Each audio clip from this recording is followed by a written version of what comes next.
Welcome back to Immortal Empires. Today we're going to be playing some Boris, and it's been a little bit, hasn't it? I think it's been 4 or 5 days since the last episode, but sometimes you have to take a small break from the things you love so you can continue loving playing them, whether that's games or anything else. But we're back, and I'm ready to enjoy some more Warhammer with good old Boris here. And the first thing I noticed was we do have the Prince on our borders. He's sailing towards us. Now, I think he might go to the Frozen Landing. I don't think he's going to face off against us, is he, one-on-one? This is problematic. Now we could push up here and take this. Are we at war with the lizard men? Ah, no, it's because I'm clicked on the prince. There we go. We could go this way. I don't think we're at danger from Frog, but we are at danger from the prince. So what I might do is, where can the prince go this turn? Not very far. Oh no, he can go very far. But that's because he's on full speed. Can we reach the Frozen Landing in one turn? We can't. What I might do then, let's go ahead and put Boris in the middle. And then no matter where the prince goes, we can attack him on the following turn. Because I don't think, no matter which one we garrison in now, he's going to go to the other one, isn't he? No under AI. Right, let's go over to Leonid. I think Leonid is about to take on Morphific here. We need to go ahead and deal with this Skaven Rebellion. So let's go ahead and do that. And then with Katarine, she's working with Nikolai to take on the Greenskins. We do have this army here. We have to be careful that they don't flank us. Jeez, they like their artillery. No, they're not artillery. They are pump wagons. Chariots. There we go. Plenty of cavalry as well. I think both of our armies could take that on. Katarine could do with some replenishment, though. Let's go ahead and sit her inside Karak Flag. We're not getting the most replenishment there, but it's something. Grimgord's territory is all up here now, a tiny bit over here. So we know where the Greenskins are going to be coming from. How big's this army? Not too great. Maybe we should get Nikolai. I think we're going to position Nikolai outside Karak Flag, just in case they do attack them already here. Of course, the Temple of Heimkel is open to an attack, which is unfortunate. And then with Yekaterin here, we were taking her down to go ahead and deal with Draika, who's inside the Griffinwood. So let's go across. I think maybe we should come down to Nagenhof and then attack Draika from the east. That might be Draika's last settlement. No, she has some down here as well. But it would be nice to take the Griffinwood before Draika recruits too much of an army, because they already have a very good garrison here, of course. We have asked Reichland, I think, as well, to come and take this. So we're going to have to do that. Can we build anything this turn? Probably not. We don't have much gold, do we? So let's skip building this turn. We'll go ahead and try and save up some gold. What we will do, though, is go ahead and check the diplomacy. I don't think we have anything here. We could get a peace treaty with the Wood Elves, but again, Reichland's at war with them, so let's hold off on that one. Hopefully Reichland wipes them out sometime soon. But let's go to turn 150. Okay, ally mobilizes against settlement. I will tell you one thing, these loading times on the end turn timers are getting quite something right now. Grimgul's odd boys have failed a war. Speaking of Grimgul, if we go north, I didn't notice this last turn. There's the sneaky greenskin. He's back with a 4-stack. So Boris is going to have to fight that as well as the prince. I think Boris and his Warbear Riders are moving up to the task, though. We have a wounded Frost Maiden. Okay. How did that happen, I wonder? No idea. Right. This Patriarch here has a level up, so let's go ahead and level up Theodore. He's been with us since the first episode, I believe. Good old Theodore here. What do you want? Let's go ahead and give you some specialist. Why not? And I think you might be able to hear a helicopter in the background. Can we catch the prince this turn? He didn't really commit to either settlement, did he? I feel like this movement is lying, maybe. Can we reach him? We can, but he's going to run away. Okay. Maybe we chase after Grimgul now, then. Or at least we might be able to intercept them in the underway. That would be a good battle there, wouldn't it? Oh, I would like a Warbear Rider ambush in the underway. I think that could be a fun battle. Right, let's go ahead and level up Mayusa. She also had a level up on the end turn as well. And I think we're just leveling up the rest of her magic now, aren't we? We could give her missile resistance. Actually, let's go ahead and give her some missile resistance. I can't believe I hadn't given that to her yet. Crazy. And we will go ahead and take on this Skaven Rebellion. Of course, that's not going to be much of a hard fight at all. That's actually going to be very easy. 1,300 gold there. 300 gold. We'll take the replenishment. 300 gold isn't much, is it? And we do gain an obsidian amulet. 20% spell resistance. Might be useful. I don't think we're going to use that right now, though. And we do manage to kill the enemy as well. Where do we want to take Leonid next? I don't think we need help taking on Dryker. However, what we might need help with is the greenskins going east. But if we go east, then we don't have anyone to defend the west if Frog comes down the Gulf of Kislev again. But we are being outmaneuvered here by the greenskins using the underway. So what I might do is actually bring Leonid east to help fight this. Meanwhile, is there no one in the tribe slaughter? Nikolai, you're not able to reach that this turn, are you? Okay, there is an army there. They are recruiting. What about Katerin? This army's not too scary. If Katerin can chase down this army, if they engage us, I wouldn't mind that. I think Katerin can take on that army very easily. So hopefully they accept the challenge there and don't run away like a coward. Although if I was them, I'd probably run away. Right, with Yekaterin here, I think we need to go ahead and attack the Griffinwood as soon as we can, really. Before Dryker summons too much of an army. That is a mighty garrison, though. And the Wood Elves are very good, aren't they? They outrange us as well, which is a little bit troubling. Do we maybe want to try and set up an ambush for Dryker? Maybe. Let's take ourselves off force march, though. I think I might try and set up an ambush on Essen, maybe. Try and draw out Dryker at least, so we can fight the garrison by itself. Maybe we could do the second army down here. We'll have to see. We could get some upgrade in Kislev. Let's see. Let's go ahead and upgrade this. Income from all buildings sounds nice. And that's basically all of our gold gone again for this turn. Let's go ahead and check the diplomacy vote. Yeah, nothing going on in the diplomacy. So what we're going to do is go to the next turn. And I think next turn we might have a fight with Dryker. Although if we're going for the ambush approach, maybe not. But I think we've got some fights lined up with Boris and maybe even Katerin next turn. So let's go ahead and end the turn and go to turn 151. Okay, Grimgul did probably the smarter thing. Completely ran past ignoring Boris. And has decided to attack our settlement here. Yeah, we don't really have a chance. I will go ahead and auto-resolve. The good news is I think Boris will actually be able to chase him down afterwards. It looks like Grimgul will stay within range. And then same with this army as well. Completely running past Katerin. And just going for the Temple of Heinke. We will auto-resolve this one as well. But I think both armies we should be able to chase after and attack next turn. So here we go then. The pestilence scheme has been performed with Clan Moors. And, oh, that's good news. Clan Squire have been obliterated. We won't have to deal with Ikit Claw, which is always nice to see. And the Wrath of Nature have also finally been obliterated too. They lasted a lot longer than I thought they might have. Did we lose this settlement? Yes, we did. So Grimgul did go ahead and take this settlement, and I think the Temple of Heimkal we also lost to the Greenskins as well, which is a little bit unfortunate, but that does mean we have an easy attack on them now as well. And we also gain a new technology, the Orthodoxy Interdiction, so +2 to our global recruitment capacity is also very nice. And we also have a new mission here, carry out a successful assassination attempt against the following character, Ulrich the Fan in the Night. Ah, this guy here. Maybe we could do that? We don't really have anyone nearby, though, do we? Maybe this. I don't know if Frost Maidens are good on the campaign map. I don't think it's a necessity. Right, let's go to Boris. Anastas here also has a level up.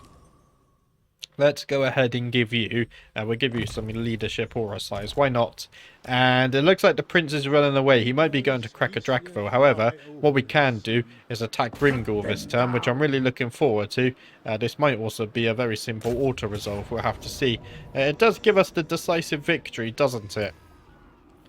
Now, we could auto-resolve this one. However, considering we just took a little break from Warhammer, I actually really want to fight this battle, and who better to fight a manual battle against than the man Grimgul himself. So let's go ahead and fight Grimgul on the battlefield. Here we go then. If we take a look at the terrain, the trees are probably good for us.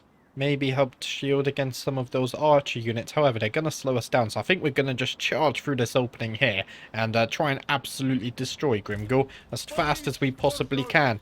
So let's go ahead and arrange our Warbear Riders here in the formation. Oh, these guys look cool. We're going to have to get a close-up in just a second. And then let's also go ahead and put Boris in here with all of our Patriarchs as well. This should be a very fun battle. And then, of course, we also have our Frost Maiden on her Warbear. And that's the thing about this army. Absolutely everything is on a Warbear. Just look at these guys. I think we have a Regiment of Renown somewhere over here as well. There we go. And they've got the slightly browner looking Warbears there. There's Boris as well, looking badass as ever. You can see our Frost Maiden just in behind as well. And somewhere scattered in here is also our Patriarchs. There's one of them. What an army. What an army. If I was in the Warhammer fantasy universe, I think this is the army I would want to be a part of. But let's go ahead and group everyone up, because we do have to get the war underway. Let's go ahead and do this and lock them in formation. There we go. That's all looking good. Right. Let's go ahead and get the battle started and underway and charge everyone in. I think there was people here, right? It's just that we don't see them because of the hill. Of course, once we get closer, we will trigger our Patriarch abilities and such as well. In fact, let's go ahead and get a nice cinematic of the Warbear Riders charging up and over the hill. What a sight. Oh, I've missed playing Warhammer, I really have. Especially when it comes to stuff like this. Oh, the artillery's coming in, though. We're probably going to have to go ahead and issue some commands as we finally... Is there anyone else here? There's the army. Right, let's go ahead and give everyone the attack commands like this. And that should be all looking good. Then as we get closer, we can give everyone charge bonus. And also give everyone some melee attack. In fact, I think we're going to trigger that. Now, let's go ahead and trigger that on everyone. That should be very nice. And then what I'm also going to do, let's go ahead and trigger everything on Boris. That should buff him up nicely. And then we've also got some magic we can get off as well. Let's use a Hawks of Meiska. That's usually a good one. We can get it off on these guys. That's always looking good. And I think Boris isn't actually gone into Grimgor because I activated his Rampage ability. Let's go ahead and get a Snow Leopard in here as well. This gives Unbreakable. I don't think we need that right now. What we can do, though, is cast off some more Bombardment magic. There's a good group of enemies over there. Let's go ahead and cast that off. Right. Boris, can you attack Grimgor? We kind of need you to attack Grimgor. One of our units in here has taken a lot of damage. In fact, that's our Patriarch. If Boris, you can get stuck in there and take him on, that would be greatly appreciated. If you look at the balance of power, it's definitely in our favour. None of our units taken too much damage other than this Patriarch, thanks to Grimgor. What I might do is actually tell that Patriarch to get out of there. If he goes focus on some of these easier units, just make sure he's not damaged. Let's go ahead and give everyone some charge bonus and leadership again, though. Got to keep that leadership flowing, of course. Make sure no one retreats from the battle. We can also get some more of that magic going off as well. Is there any good targets? Oh, look at that. That's going to be a good cast, isn't it? In fact, I think I want to go ahead and get a cinematic shot of this as we go ahead and look at the Hawks. Beautiful stuff. Beautiful, beautiful, beautiful stuff. And luckily, that didn't go towards our Warbear Raiders. If we look at their health, that's absolutely destroyed their health. Not only that, it's also destroyed their morale. It looks like they are routing from the battlefield. Let's go ahead and tell Boris to keep on focusing Grimgor. We really just want to get Grimgor out of the battle. We can also go ahead and give everyone some melee attack as well. Just give our Warbear Riders a bit more killing power. If we go ahead and look at everyone's health, I don't think there's any units we have to worry about right now. So we're going to keep fighting. If we zoom in here, Grimgor is fully surrounded. Although, of course, he isn't retreating. He is making a mighty stand. He actually knocked Boris back quite a bit there. But, of course, I do think the Warbear Riders are going to come out on top. In fact, is that him trying to retreat now? It's not. He's getting very low on the health, though, isn't he? Let's go ahead and give everyone some leadership again. I think we can also cast off some more magic. Let's go summon the Hawks over here, and that should deal with this ranged unit too. This time, let's go ahead and get a shot of their health bar, and we'll see just how much damage these Hawks do. Look at that. Beautiful stuff. And it just destroys their leadership. They are gone. Now, I just realised we need to get this Patriarch out of here.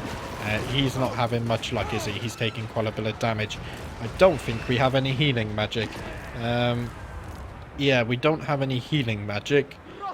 Because I gave them all the attack bonus stuff as well. Let's try and get these units out of here. And what I'm going to do is try and hide this Patriarch in the trees. If you get out of there, that's all looking good. Right, Boris, let's go ahead and activate your stuff. That should help us kill Grimgor. There we go. Grimgor is dead.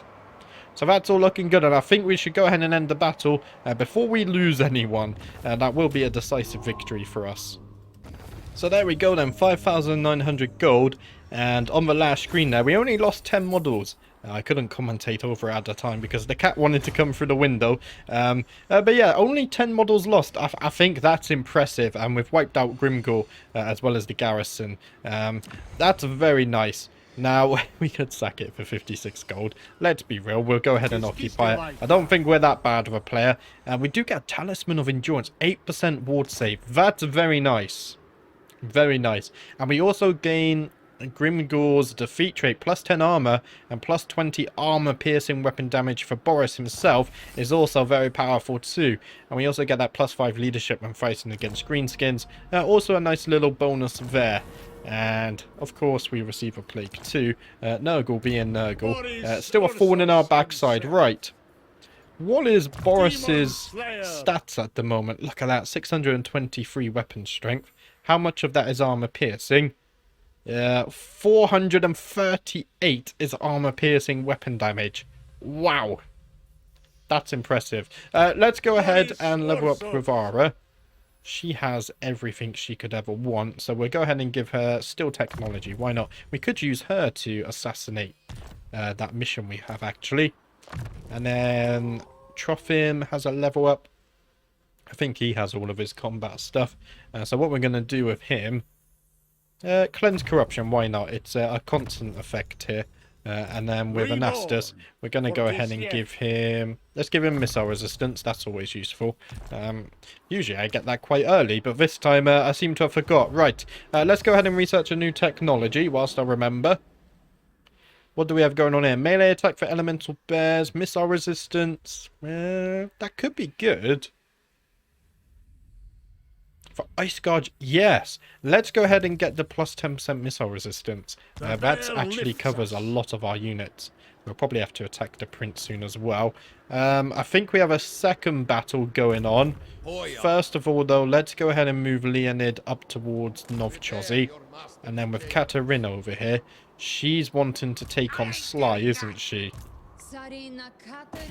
And we need to fix this as well. We need some more strokes here. I didn't hire enough. That is going to be a decisive victory, and I think I will auto-resolve that one, just because it's not a main character. We just fought a manual battle, so we've got we've scratched our itch there.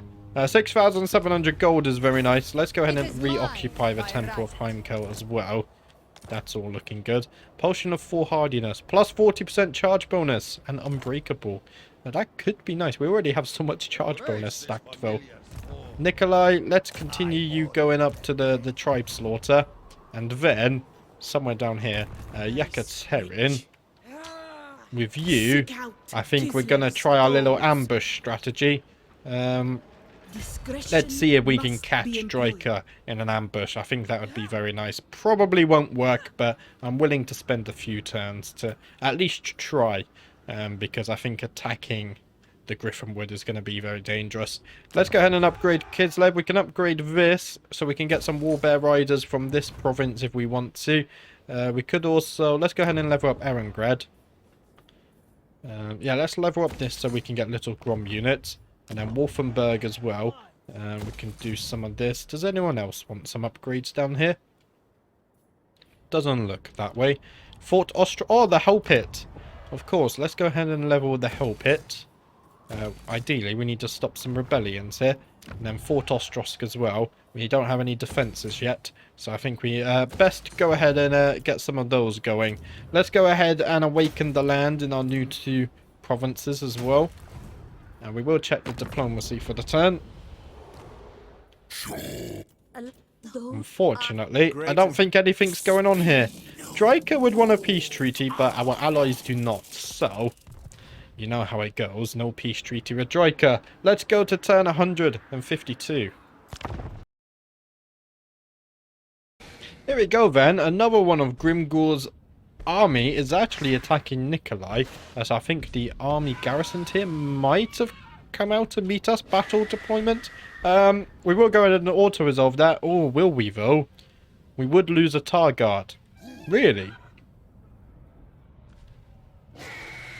Maybe it's the rogue idol. There we go. My cursor was a bit weird. Is that... Would we really? We have some flaming attacks here.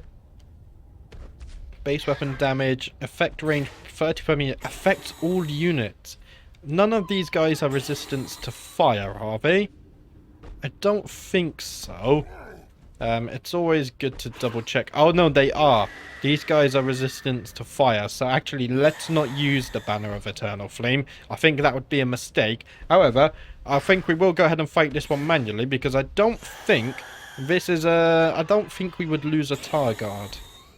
Just seems a bit weird. Also, I only just realised we only have 4 tar guards. Right, let's jump into the battle. And it looks like we're going to get 2 battles in this episode. Okay, as we look at the battlefield, this is quite interesting terrain. We haven't fought on a battlefield like this for quite a while. And another thing I notice is that the enemy also doesn't have artillery units. So I'm almost inclined to maybe make use of this area here. Try and bring the enemy this way. However, I do predict some line of sight issues that might occur. So maybe that's not the best approach. Maybe somewhere up here, this also kind of funnels them in. Line of sight could also be a problem. It looks like actually we're going to be fighting uphill wherever we set up, aren't we? I'm much more aware now of the line of sight issue, especially with gunpowder units. However,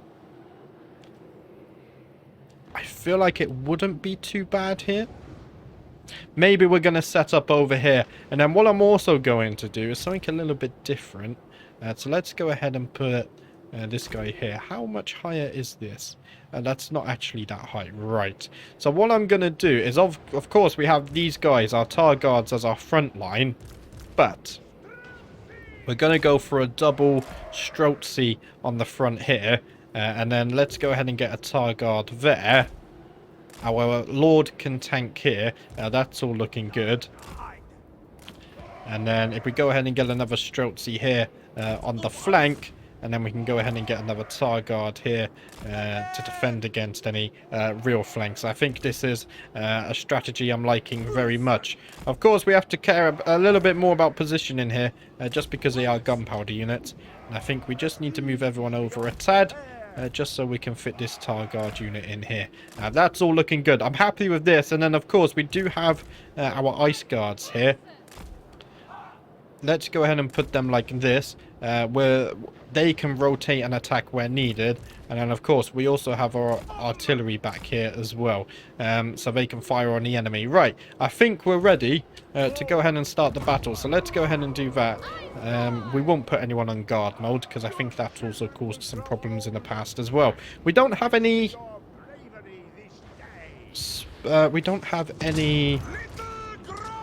What's the word I'm looking for? Any spellcasters, which is a bit of a shame. That's some good hits. Maybe we can take down these guys. That would also be nice. So we'll tell the artillery to focus here. And I actually want to get a close-up of some of these units, just because it's been a little bit. These little Grom units are very cool. I still haven't tested their melee capabilities, because they do have 2 Warbear on the front of them, so maybe they're okay in melee, but I think they are artillery units first, so let's not test that too much, especially in this battle. Here we have our ice guards looking badass as ever. Of course, there are hybrid units, and then further forward we have our Streltsy, also hybrid units. Look at that, a shotgun inside of an axe. What more could you want? And then of course our tar guards, just pure tank melees there, looking all good. And there's our Lord. Unfortunately, not on a Warbear just yet. On his horse. He's not scared to face off against the enemy, though. So everything is looking nice here. Let's go ahead and slow these guys down. I think the artillery has actually dealt with them very nicely. And luckily for us, they're stacking on top of each other as well. Let's go ahead and group these guys. So the fact that they're stacking on top of each other is doing wonders for the amount of damage we've dealt to them. And what I might do is actually just tell this Ice Guard unit here, if you guys can focus on this flank, that would be nice. Just get some fire off in there. And there we go. We'll tell the artillery to focus in here as well. In fact, I might tell the artillery to focus this unit. That's a nice group of enemies there, waiting to take plenty of damage. This Ice Guard can go ahead and deal with them by themselves as well, I imagine. So far, it's actually looking to be a very nice battle. Balance of power definitely in our favour. Hopefully we don't lose any units. Because, of course, it did say we would lose units. What kind of stuff? Base weapon damage is looking nice. Helm of Discord is also looking nice. This is also looking nice. Potion of Toughness. So I might go ahead and send him in soon. And it looks like these guys have actually charged into the side of us. I was not expecting that. Right, let's go ahead and send out our Lord. We can go ahead and get all of these casts off. That's looking fine. And I'm going to tell these Ice Guards to focus the enemy Lord as well. In fact, the enemy Lord might have just come through. I think he's going to melt very fast because he is an easy target. This Ice Guard unit can also target him as well. Let's go ahead and get some artillery fire off. I think if we fire on these guys, that should be fine. And the enemy Lord is actually about to die. That's not lasting very long. And these guys just came back. Oh dear. I think what we've done here is won the battle quite easily. Oh dear, we just had a big bit of friendly fire though. Let's keep an eye on that. We don't want to be causing too much friendly fire, of course. Doesn't sound fun. Right, let's go ahead and group all of the Ice Guard. What we need to do now is take down this rogue idol. It's a nice big target. I'm going to tell the artillery to do that as well. So we should be able to take that down relatively fast. And in fact, look at its health pool. That's absolutely being destroyed.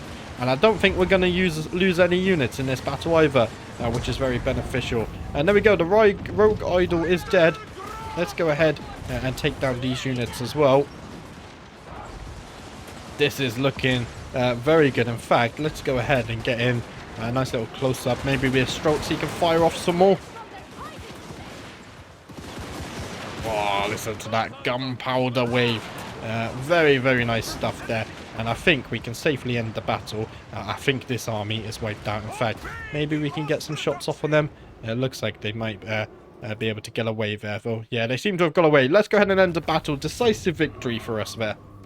And there we go. We only lost 63 models, and none of our units were wiped out, so that's much better than what the auto-resolve gave us. Usually, the auto-resolve is very good, but for that battle, for some reason, wasn't very good at all. But I'll take that win. That was a very good battle. Let's jump straight back to the campaign map.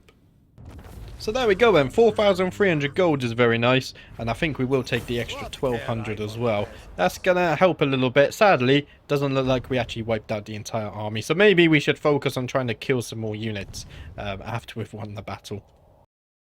And it looks like Dryker has fallen for the ambush.